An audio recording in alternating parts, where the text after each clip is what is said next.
Hello and welcome to What's the Story Ghost. I'm your host Annette. And I'm Steven. And today we what episode are we on? The next one. Could Is it 68? It's 67. Oh yeah. So welcome to episode 6. We're so professional, it's not even funny. You're a professional one. We crack on? Please. I stood in the window of our room with the soft mesh curtain draped over my shoulder. I don't know why I was in such a rush to look out the window. It's nothing I haven't seen nearly half a dozen times before, so how I wound up caught up in the curtain I do not know. But we were finally here, in the beautiful Kingsley Hotel in Cork. A cold, familiar shiver ran down my spine. I was fixated instantly, as always. No different from the other 4 occasions we'd stayed at this hotel. A different room, maybe, but always the same view.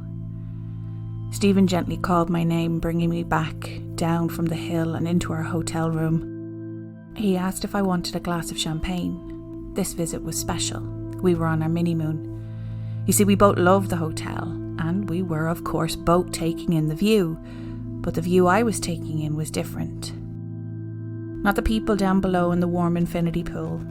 Not the locals running or walking on the path that runs alongside. Not the rushing water of the ferocious River Lee. Not the old Cork Waterworks building or the beautiful houses spotted up on the steady slope of the hill on the other side of the river. But another building, up on the tippity top of the hill. And provided you're not from Cork or know the history of the area, you'd be forgiven for assuming the building I was referring to was the dark, grey, Gothic-style mammoth of a building to the left of my view. Instead, it's the red brick building. By comparison, it could be considered dull or uninteresting, lacking in any special or exciting qualities. I don't know why, but buildings that just look like buildings and yet have a shocking history scare me more because of the sense of ease people probably felt when entering the facility. You see, St. Anne's, the grey building, and St. Kevin's, the red building, were all part of the same facility. It was originally called Eglinton Lunatic Asylum, after the Earl of Eglinton, the Lord Lieutenant of Ireland, and was opened in 1852. A chapel was later opened in 1885, and St. Kevin's Hospital was opened in 1890. Eglinton Asylum stands in the Shannakeil area of Cork City, near Cork City Jail, and the former Good Shepherd Magdalen Laundry. It opened its doors in 1789. The second, quote, lunatic asylum to be built in Ireland, but both were places to be avoided at all costs, no matter how badly a person needed help. It was a time when little was known about mental health, and a great deal of unnecessary suffering occurred inside these walls. A person would have been better off homeless, sleeping at the side of the road, than being incarcerated in a place like this. One could be sent to the asylum for any behaviour authorities considered to be a sign of mental illness, including swearing, masturbation, adultery, and undiagnosed illnesses. Unmarried mothers were sent there and forced to, quote, wash away their sins by doing tasks like laundry for 12 hours a day. William Saunders Halloran, the first Irishman to write a book on psychiatry, was appointed the first medical superintendent of the county and city of Cork Lunatic Asylum. He studied in Edinburgh, and it was thought that it was here that he met Joseph Cox. Halloran described and praised Cox's circulating swing, which had been first suggested in Zoonomania by another Edinburgh alumni, Aramis Darwin. Halloran designed his own version of this, and it was nicknamed Halloran's Chair. Halloran proclaimed the benefits of his improved version deployed in Cork, in which patients were strapped to the chair and rotated up to 100 rotations per minute, inducing sleep in those suffering manic episodes. Halloran observed that inmates often voluntarily mounted the swing for pleasure, and recommended it where insanity was not yet chronic, being beneficial in quelling the unruly. The swing enjoyed popularity in asylums in the British Isles during the early 19th century, and aggressive use induced vomiting and bowel evacuation. Emetic reactions, as in vomiting, were then seen as therapeutic, and despite all this sounding horrid, it should be seen as among the more humanitarian contemporaneous psychiatric treatments. The common practice of torture in, quote, madhouses of the time included chaining up patients, isolating them, bloodletting, and inducing vomiting. The chair was popular because it induced vomiting without the use of drugs. In the early 1900s, Islington Asylum was renamed Our Lady's Hospital and the building was renovated, but the new facilities and the soft, benign new name did not have much of an impact on the treatment of those who found themselves within. The facility didn't close down completely until the 1960s, and over the years, many claim to have experienced paranormal activity here. Apparitions of former inmates have been seen wandering the corridors, and ghostly nurses still doing rounds have been seen sobbing. But for those who hear it, it's the terrible noises on the second floor where the treatment rooms were that are most distressing. Heartbreaking screams, miserable and hopeless moans, and the thrashing and clattering of chains as if abandoned souls still struggled wildly to free themselves from their eternal suffering. The facility has been laying vacant for years. It stood the test of time despite 2 fires, one as recently as July 2017. There are also talks of not only restoring the building, but converting it into apartments. Any takers?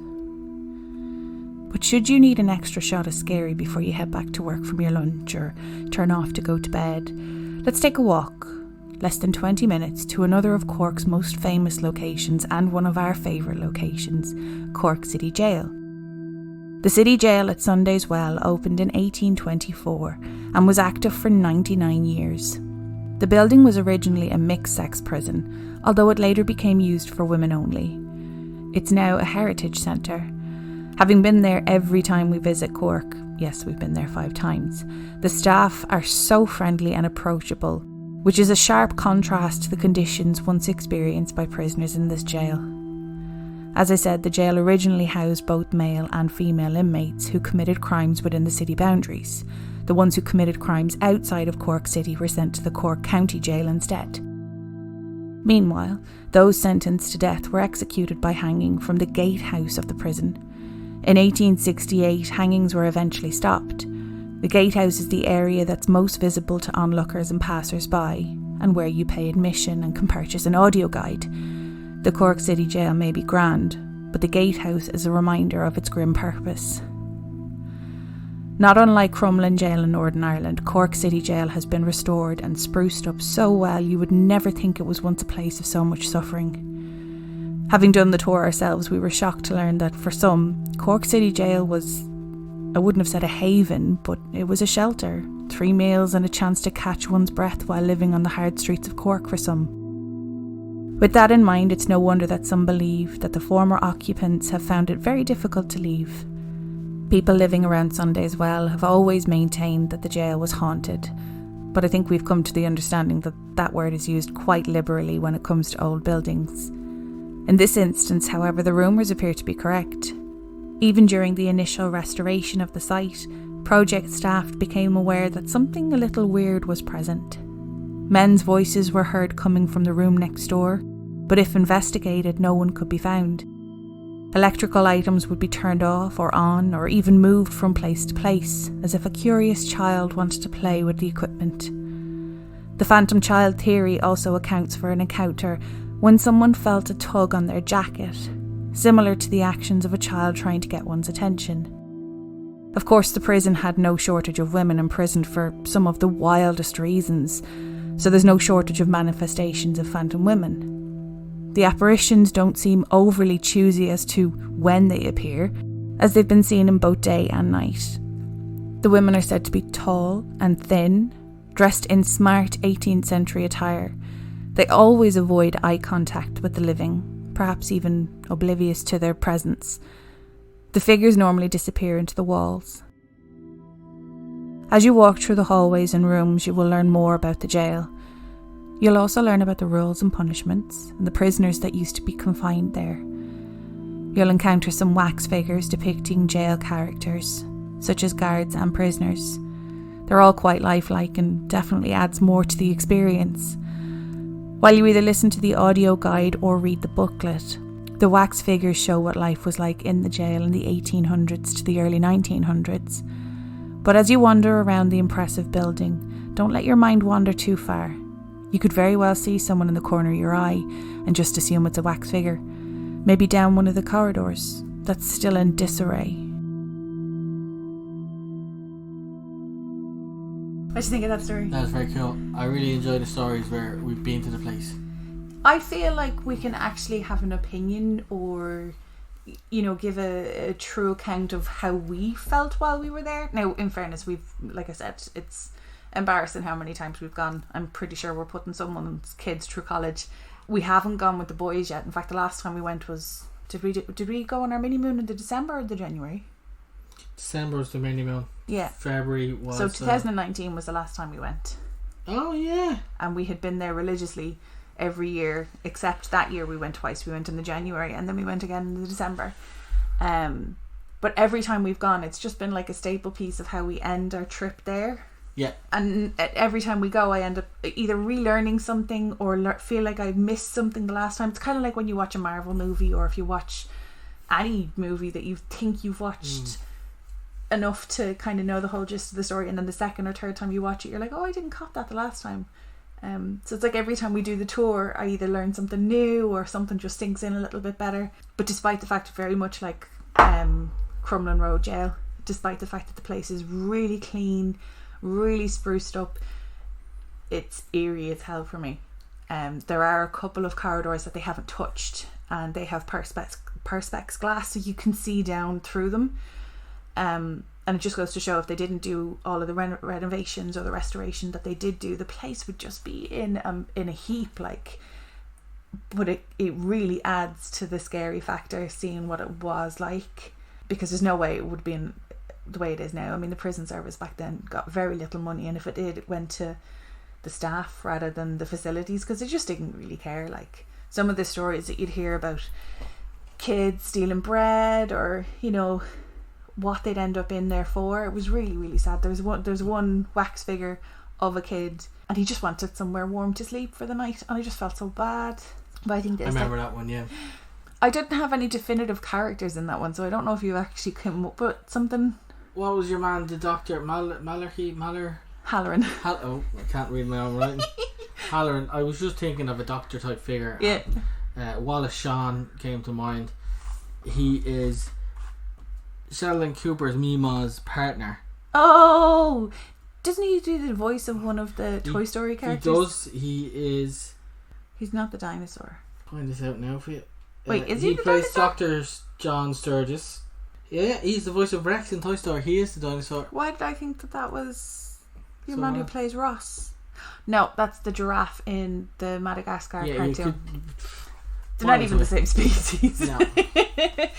See, I think his intentions were, at least he was trying something that didn't require someone being chained to a wall, because some of the, like, not Waverly Place. Was it Waverly Place that we covered? You're talking about his new technique. I was like, the actor was trying something new. No, sorry.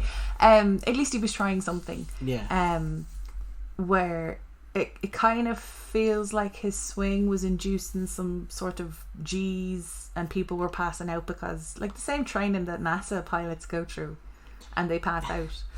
It's like, that's where it all started. That's where circus and travelling fairgrounds started. Oh. He used to travel the country and give people goes in a swing, and then he made it bigger. And you know the way he sits in it and he spins them around? Yeah.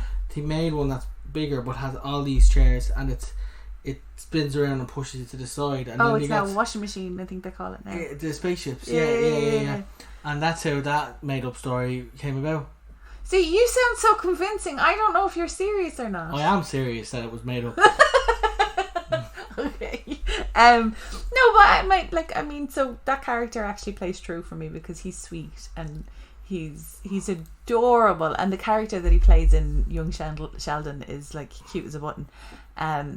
But I really think that he was actually trying to at least do something other than, I think it was it Waverly Place that we did an episode on, where the remnants of a cage was left behind, and you can only imagine what some of the patients were going through, because nobody knew anything about mental health. And I really don't know how long we're allowed to use that excuse for, because these stories are getting further and further away from the 14 and 15 and 1600s. Yeah. And now these are in like the late 18, early 1900s. So at least he was trying something new. I didn't fall down a rabbit hole this week. Oh, no injuries. No injuries, no. We finished up there. Say your words. So thank you so much for listening to today's episode. If you have any questions or queries, our Instagram is What's the Story Ghost. If you have any personal stories, our email is what'sthestoryghost@gmail.com. I will include all of the links in the description of the episode. And those are all my words. Exit jingle. Exit jingle.